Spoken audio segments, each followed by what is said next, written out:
만물의 주권자 되시는 하나님, 어제도 오늘도 내일도 온전히 주님의 은혜 안에 있음을 감사드립니다.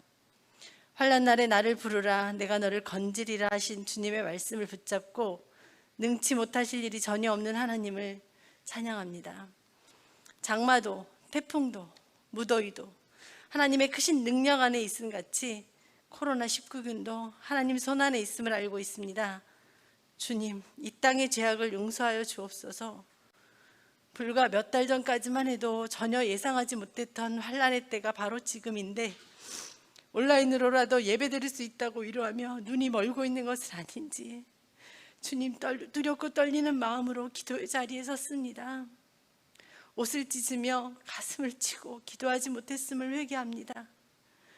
주님의 자녀로 불러주신 것이 이때를 위한 것은 아니었는지 에스더의 구국 기도를 기억하고 간절히 기도할 수 있도록 주여 성령님 도와주시옵소서.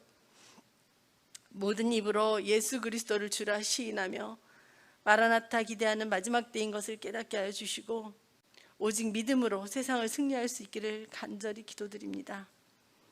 전 세계가 그 어느 때보다도 힘들다고 합니다.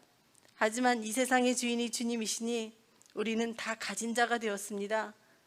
주님을 믿지만 그래도 살기가 힘든 건 사실이야 하면서 낙심케 하려는 사탄의 소리를 끊게 하시고 그리스도를 아는 지식 외에는 모든 것을 배설물로 여긴 사도 바울의 믿음을 본받아 주 안에서 항상 기뻐하는 지혜자의 삶을 살 수 있도록 주여 인도하여 주시옵소서.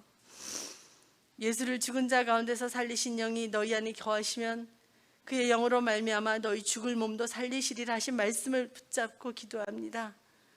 중병으로 고통 중에 있는 환우들과 가족들의 눈물을 긍휼히 여기사 정금같이 회복되게 하여 주옵소서. 할 수 있거든이 무슨 말이냐, 믿는 자들에게는 능히 하지 못할 일이 없느니라 하신 말씀을 믿고 기도할 때 병낫기를 간구하는 기도가 응답되기를 간절히 기도드립니다. 주님, 거룩한 주일에 주님을 사랑하는 하늘의 시민권자들이 주님께 찬양과 경배를 드리고자 한 곳으로 마음과 정성을 모았습니다. 기쁘게 받아 주시옵소서. 진리의 말씀을 대언해 주실 목사님을 단위에 세우셨으니 영육간에 강건케 하시고 성령 충만한 말씀으로 이 시간 듣는 모두가 전신갑주를 입게 하옵소서. 어둡고 답답한 이 세상에 참빛을 비추는 복음의 증인으로 우뚝 서게 도와주옵소서. 나는 죽고 오직 내 안에 그리스도만 계시는 것을 스스로 알게 하셔서 주님이 원하시는 뜻대로 모든 것이 이루어지기를 소망하며 우리의 참 주인 되시는 예수 그리스도의 이름으로 간절히 기도드립니다. 아멘.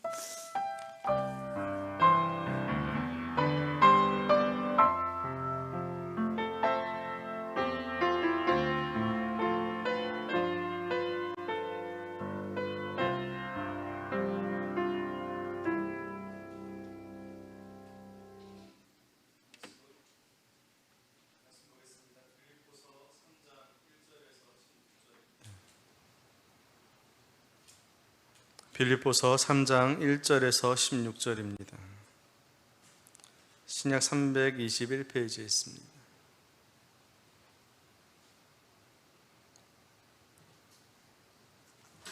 빌립보서 3장 1절에서 16절입니다. 제가 봉독하겠습니다. 끝으로 나의 형제들아, 주 안에서 기뻐하라. 너희에게 같은 말을 쓰는 것이 내게는 수고로움이 없고 너희에게는 안전하니라. 개들을 삼가고 행악하는 자들을 삼가고 몸을 상해하는 일을 삼가라. 하나님의 성령으로 봉사하며 그리스도 예수로 자랑하고 육체를 신뢰하지 아니하는 우리가 곧 할례파라. 그러나 나도 육체를 신뢰할 만하며 만일 누구든지 다른 이가 육체를 신뢰할 것이 있는 줄로 생각하면 나는 더욱 그러하리니 나는 8일 만에 할례를 받고 이스라엘 족속이요 베냐민 지파요 히브리인 중에 히브리인이요 율법으로는 바리새인이요 열심으로는 교회를 박해하고 율법의 의로는 흠이 없는 자라. 그러나 무엇이든지 내게 유익하던 것을 내가 그리스도를 위하여 다 해로 여길 뿐더러 또한 모든 것을 해로 여김은 내 주 그리스도 예수를 아는 지식이 가장 고상하기 때문이라. 내가 그를 위하여 모든 것을 잃어버리고 배설물로 여김은 그리스도를 얻고 그 안에서 발견되려 함이니 내가 가진 의는 율법에서 난 것이 아니요 오직 그리스도를 믿음으로 말미암은 것이니 곧 믿음으로 하나님께로부터 난 의라. 내가 그리스도와 그 부활의 권능과 그 고난에 참여함을 알고자 하여 그의 죽으심을 본받아 어떻게 해서든지 죽은 자 가운데서 부활에 이르려 하노니 내가 이미 얻었다 함도 아니요 온전히 이루었다 함도 아니라 오직 내가 그리스도 예수께 잡힌 바 된 그것을 잡으려고 달려가노라. 형제들아, 나는 아직 내가 잡은 줄로 여기지 아니하고 오직 한 일, 즉 뒤에 있는 것은 잊어버리고 앞에 있는 것을 잡으려고 표대를 향하여 그리스도 예수 안에서 하나님이 위에서 부르신 부름의 상을 위하여 달려가노라. 그러므로 누구든지 우리 온전히 이룬 자들은 이렇게 생각할지니 만일 어떤 일에 너희가 달리 생각하면 하나님이 이것도 너희에게 나타내시리라. 오직 우리가 어디까지 이르렀든지 그대로 행할 것이라. 아멘. 이 시간 빌립보서 강의 7번째 가장 고상한 지식이라는 제목으로 목사님 말씀 전해 주실 때 많은 은혜 받으시기 바랍니다. 다 같이 함께 합시다. 시작. 이 말씀은 나 영혼을 살리는 생명의 말씀이요 이 말씀은 우리의 가정과 교회를 풍요롭게 하는 축복의 말씀이요 이 말씀은 세상을 변화시키는 능력의 말씀이다. 아멘. 오늘도 예배하는 모든 믿음의 성도들의 삶의 자리와 오늘도 주의 말씀을 듣고 세상에서 소금과 빛의 사명을 감당하기를 소망하는 모든 믿음의 권속들 삶의 자리와 머리마다 하나님의 은혜와 사랑과 긍휼이 날마다 더하시기를 주님의 이름으로 축원합니다. 참 어려운 시대입니다. 지난 6월 29일 날 우리 세상 사람들이 보는 관점이 온화한 이미지, 그리고 따뜻한 이미지, 긍정적인 이미지가 우세했지만 우리 기독교인들에 대해서는 거리를 두고 싶고 이중적이고 사기꾼 같은 부정적 이미지가 더 많았다는 사실입니다.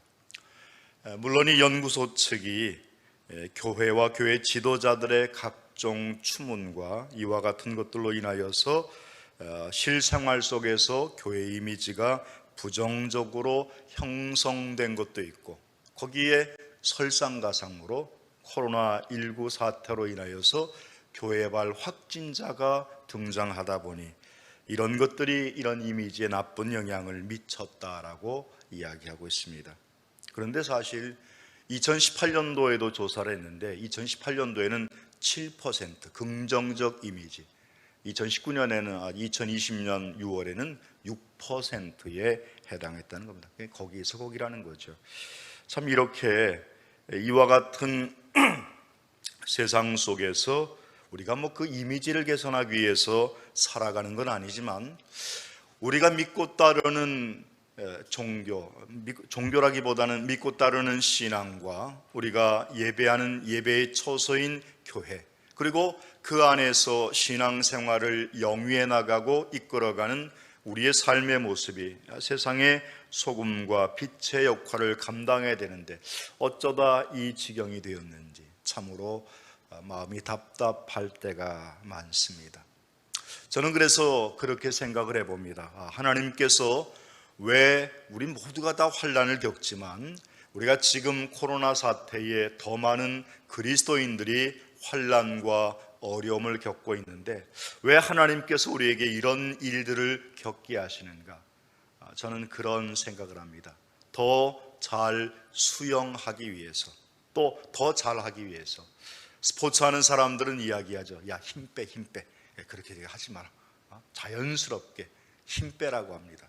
그 얘기는 바로 뭐냐면 우리가 나도 모르는 사이에 그리스도인이라고 하면서 어깨에 힘이 들어갔고 보이지 않게 교회가 권력처럼 느껴졌던 이와 같은 세상 속에서 우리에게 하나님께서 힘 빼, 까불지 마 하면서 이렇게 우리에게 경고를 주시는 것이 아닌가 생각을 해보면서 오늘 저와 여러분이 읽은 빌립보 3장에 있는 말씀 속에서 끝으로라고 하면서 사도 바울이 이제 마지막이라는 그런 말이 아니라 내가 재차 다시 한번 강조하기를 원한다, 그런 뜻으로 이야기하면서 세상에서 가장 고상한 지식이 무엇인가에 대해서 우리에게 알려주고 있음을 깨닫습니다. 오늘 이 아침도 저와 여러분이 이 말씀 속에서 오늘 저와 여러분을 향하신 하나님의 뜻, 늘 말씀드리지만 하나님의 말씀은 텍스트와 컨텍스트,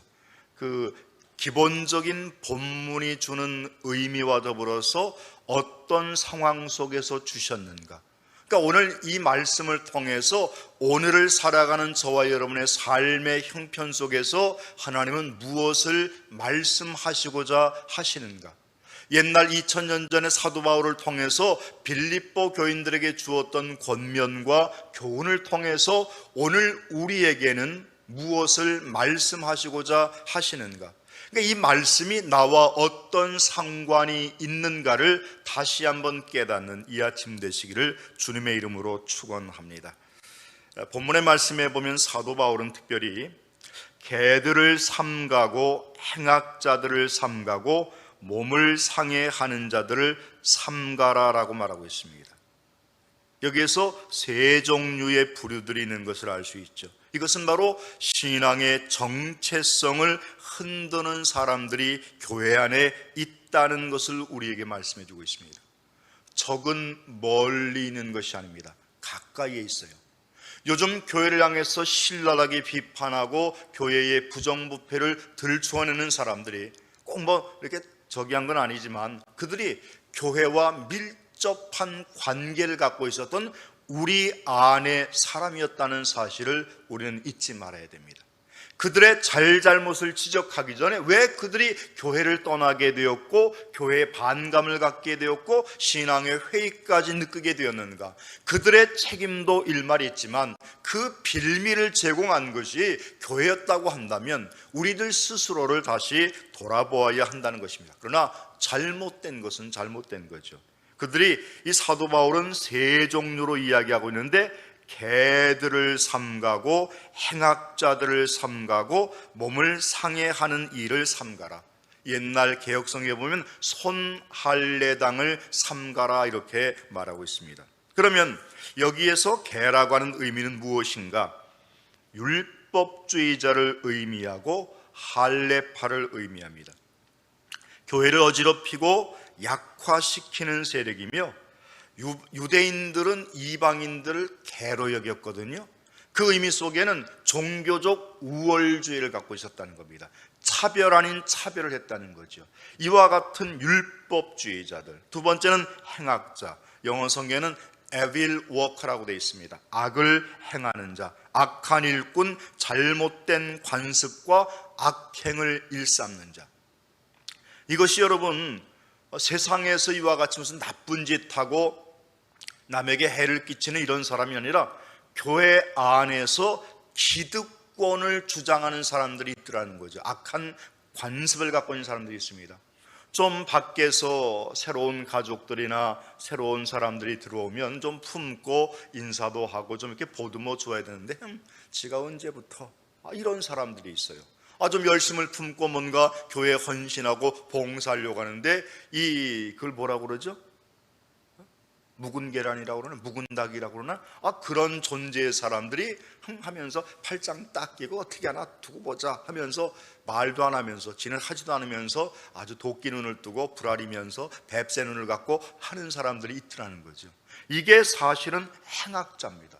무슨 큰 도끼 들고 남의 거 뺏는 이게 행악자가 아니라 교회 안에서 잘못된 관습과 기득권을 지키려는 못된 관습들이 있더라는 거죠. 좀 더 얘기할까요? 어떤 분은 자기가 앉는 자리 딴 사람 와서 앉았다고 툭 치면서 저쪽으로 가라고. 아니 자리에 이름 써놨습니까 여러분? 물론 내가 늘 앉던 자리, 내가 늘 이게 즐겨하는 자리가 있는 건 사실이지만 먼저 다른 사람이 와 있으면 내가 다른 데 앉으면 되는 건데 와서 툭 치면서 가라고. 이런 분들이 참 있어요. 이건 조금 우리가 다시 한번 생각해 봐야 됩니다.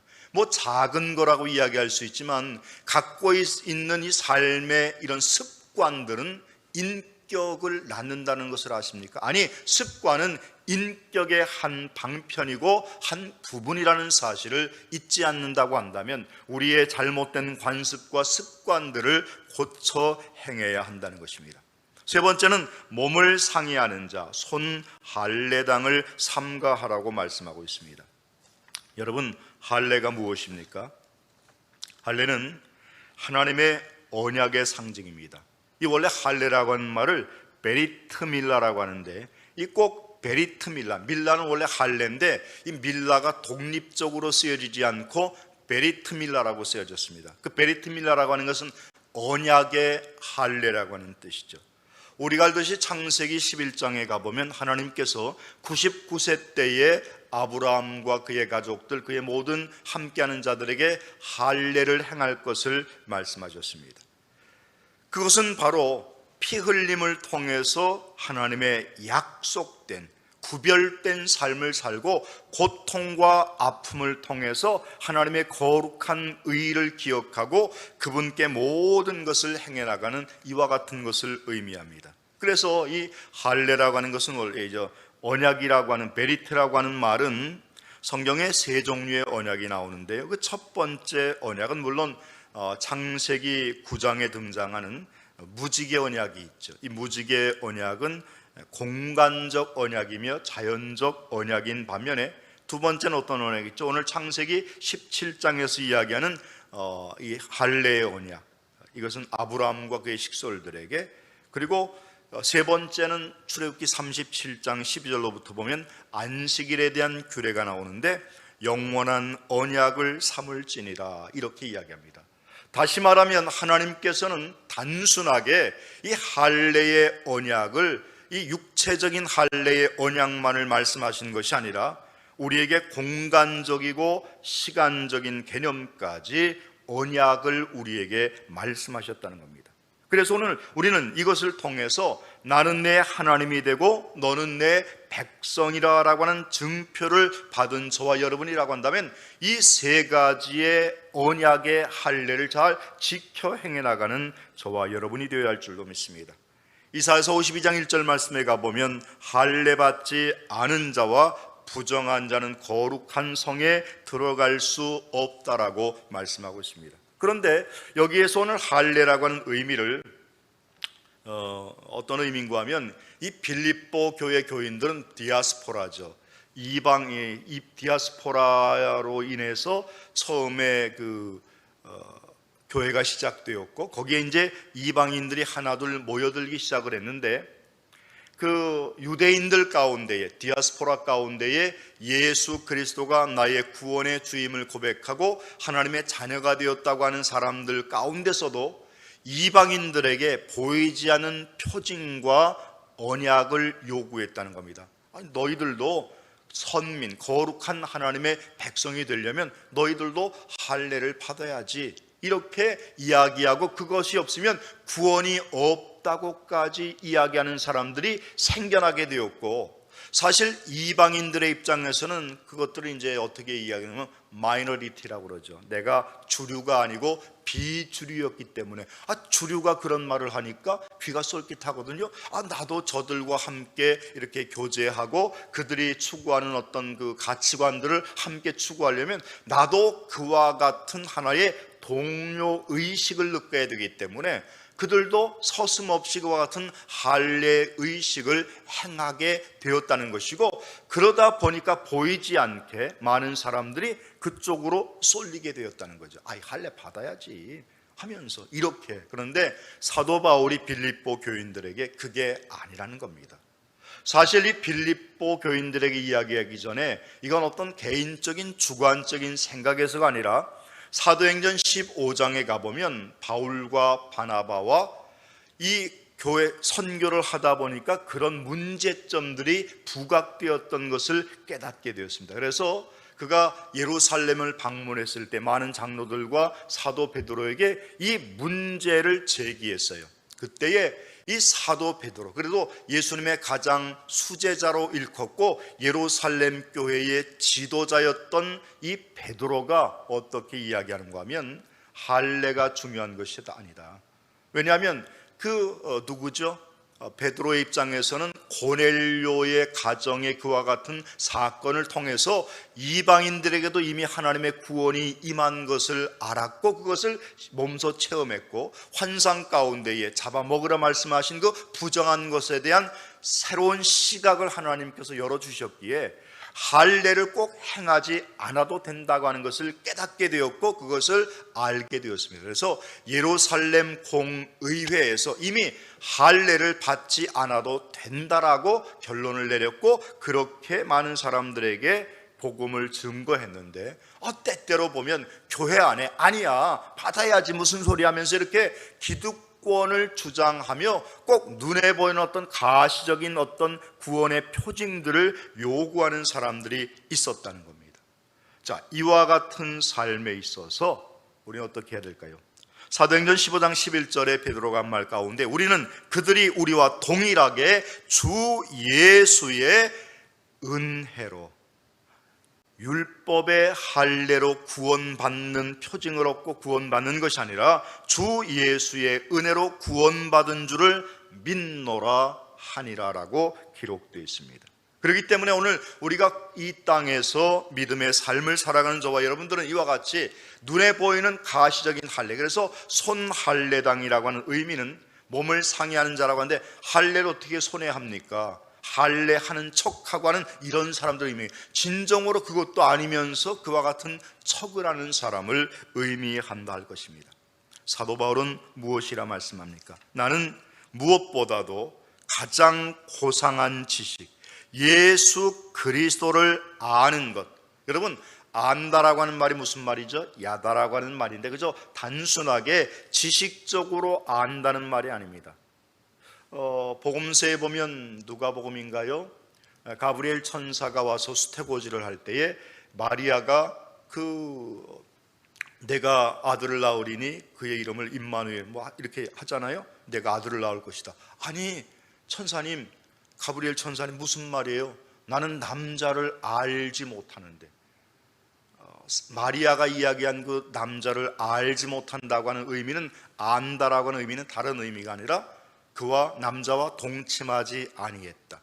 그러니까 실질적인 체험을 의미하는 거거든요. 그러니까 예수 그리스도를 아는 것이라고 하는 것은 단순하게 지식적인 알미 아니라 예수 그리스도를 체험했다는 겁니다. 그의 십자가의 죽으심의 고난과 그의 부활을 경험한 사람들. 그러니까 궁극적으로 이야기하면 예수쟁이 예수를 믿는 사람들이라고 하는 의미는 단순하게 교회 다니는 사람들, 이 세상에서 그래도 착하고 잘 이런 사람들, 이게 아니라 진정한 그리스도인, 주님의 그 고난과 주님의 그 사역과 예수 그리스도의, 사도 바울이 뭐라고 그랬죠? 나는 예수의 흔적을 가졌노라.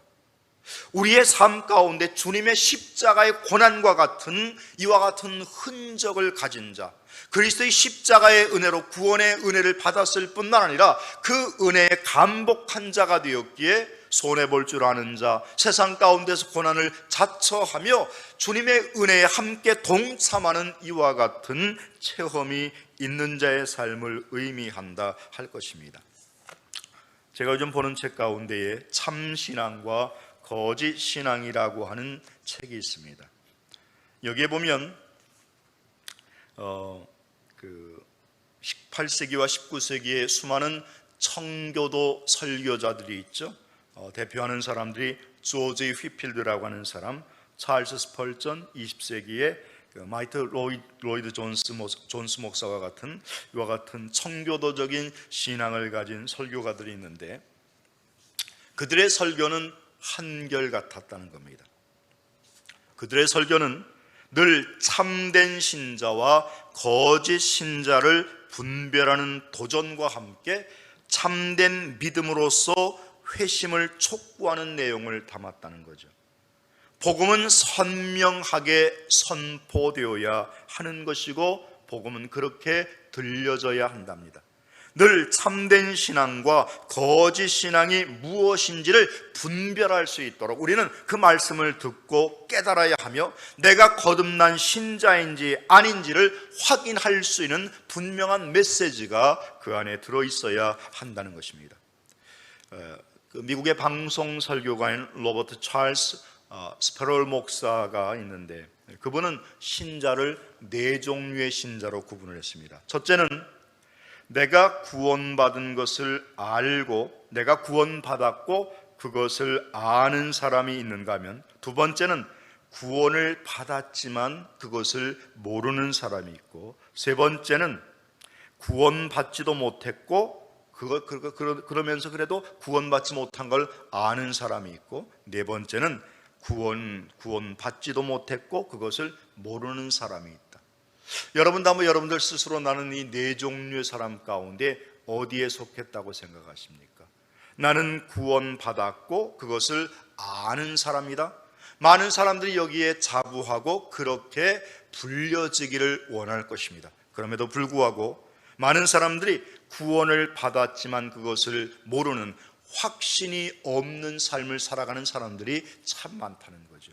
오늘 저와 여러분이 우리가 믿음의 확신이 새로워져야 됩니다. 나의 구원자가 누구이며 구원받은 믿음의 백성으로서 내가 이 땅에서 어떻게 살아가는 존재가 되어야 하는지 새로운 각오와 결단이 있어야 한다는 것입니다. 그런데 그 새로운 각오와 결단은 그냥 생기는 것이 아니라 가장 좋은 것을 택하는 것이 우리 인생들 아니겠습니까? 그러니까 우리가 믿고 따르는 우리가 진리, 이 예수 그리스도가 얼마나 고상한 것이고 값진 것이고 귀한 것인가를 깨달아 아는 자가 될 때에 우리가 이 모든 것들을 행해 나갈 수 있다, 할 수 있다는 거죠. 금방 적어놨는데 어디 갔지? 항상 보면 뭘 좀 적어놓으면, 아무튼 뭐 시간이 많이 갔으니까 생략하고요. 가장 고상한 것.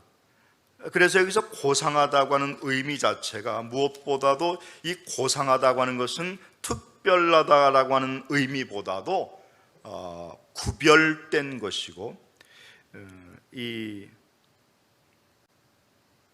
모든 것 자체에 있어서 가장 뭐라 그럴까요?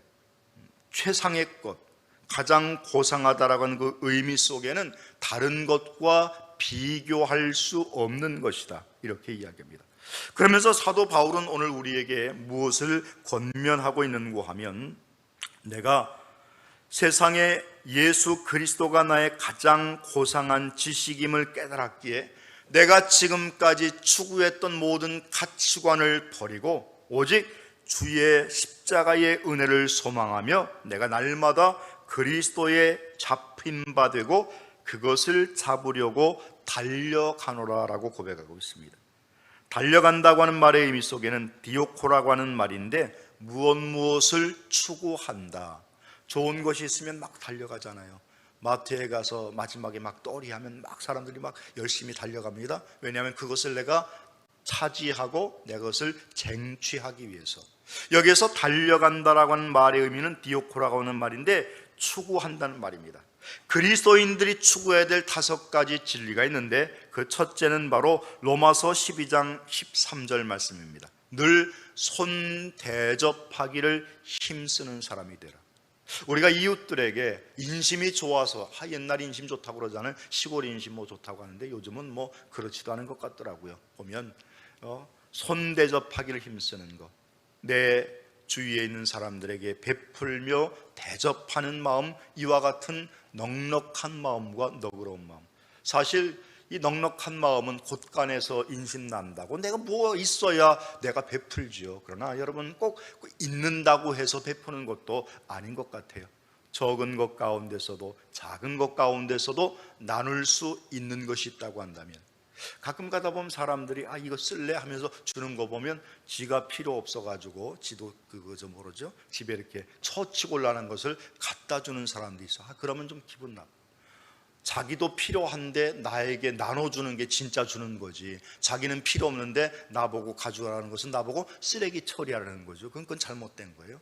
나도 필요하고 있어야 하고 나도 유익한 것이지만 사랑하는 마음에, 존경하는 마음에 드리고 주는 것, 이것이 진정한 대접이 아니겠습니까? 두 번째는 로마서 14장 19절에 있는 말씀처럼 상호간의 평화를 위하는 삶, 그래서 덕을 세우는 일을 행하라고 말씀합니다.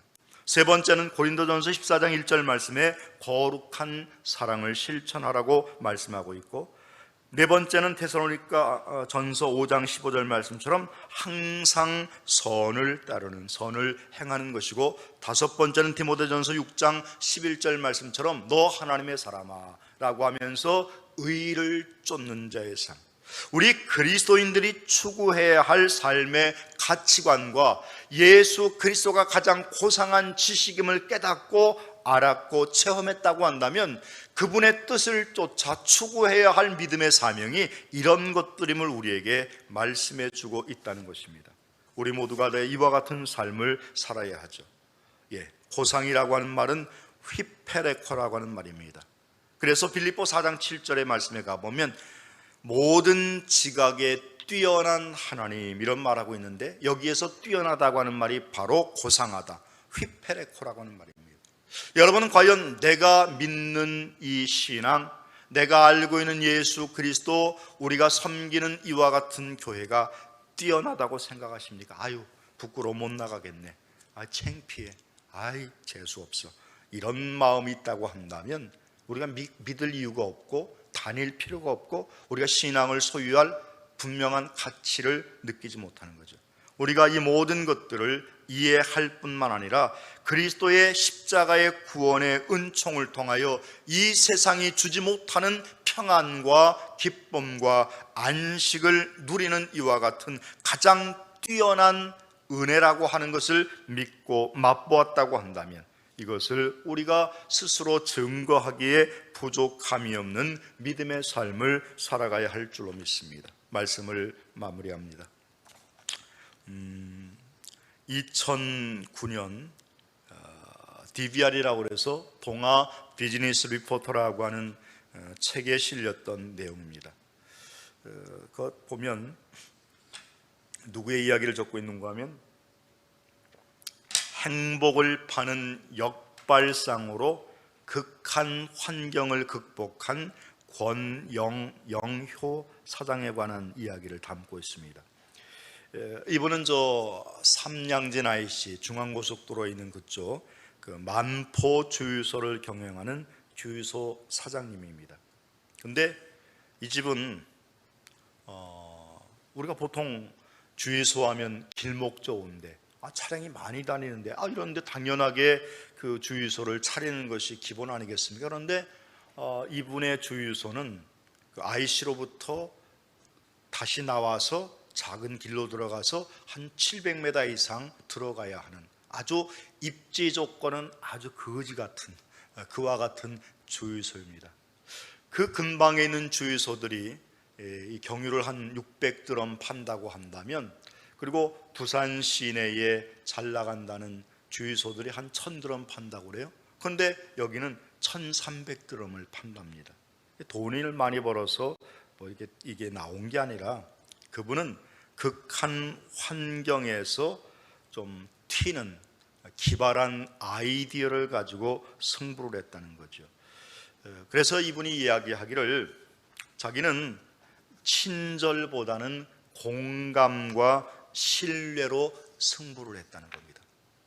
사실 주유소에서 친절해봤자 얼마나 친절하겠습니까, 여러분? 물론 때때로 보면 이 더위에 보면 물르면 막 물도 주고 또 이렇게 세차권도 주고, 요즘은 뭐 기름 넣었다고 그래서 공짜로 세차해 주는 데는 없더라고요. 세차권 하나를 주고 돈을 얼마 내면 세차를 해주는데, 안성에서도 다른 데보다 좀 친절한 주유소가 제가 한 2군데 정도 있는 걸로 알고 있습니다. 근데 가까이 있지 않아. 그런 주유소들은 가까이 있지 않다는 공통점을 갖고 있어요.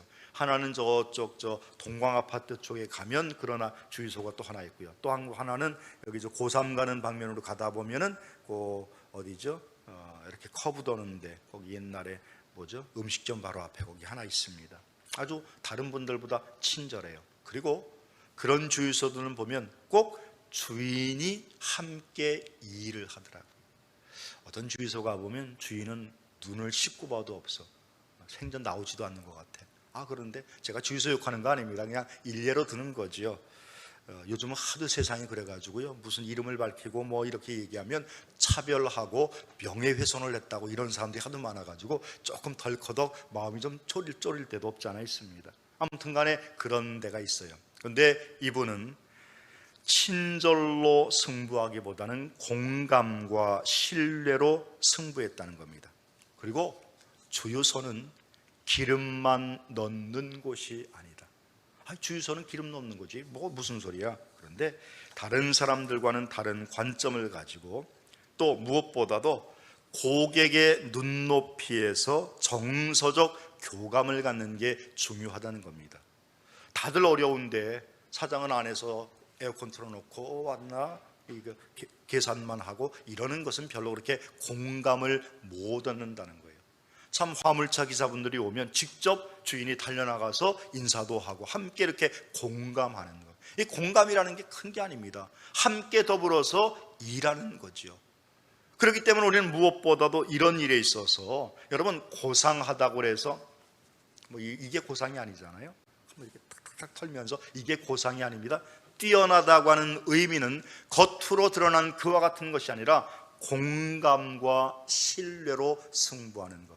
우리의 신앙도 그래야 하지 않을까 저는 생각을 해보면서 우리가 겪는 어려움을 우리가 극복해 나가면서 우리가 좀 힘을 빼고 옛적 옛 모습 순수한 신앙의 그 자리로 돌아가는 저와 여러분이 될 때에 몸된 교회가 우리 신앙인들의 삶이 새로워지고 우리 한국교회가 거듭나는 계기를 통해서 더 큰 믿음과 우리의 자라나는 세대들에게 아름다운 믿음의 유산을 물려주게 될 줄로 믿습니다.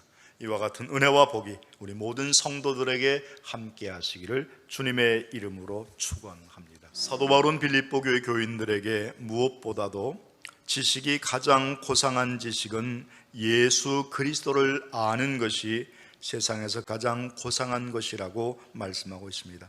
그러기에 예수께 잡힌 삶을 살아가는 자는 하나님의 은혜를 소망하는 자가 되어야 할 것이고 우리 그리스도인들에게 주어진 5가지의 덕목을 위해서 달려가야 할 줄로 믿습니다.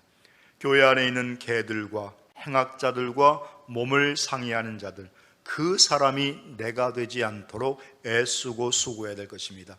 늘 주의 말씀 안에 거듭난 자의 삶을 살고 하나님의 말씀 속에 우리가 체험 있는 믿음의 삶이 되어서 우리가 겉으로 드러나는 율법주의적인 삶이 아니라 하나님의 은혜에 감동하며 그 감동한 마음을 가지고 이웃을 섬기는 한날 한날의 삶이 되시기를 주님의 이름으로 부탁합니다.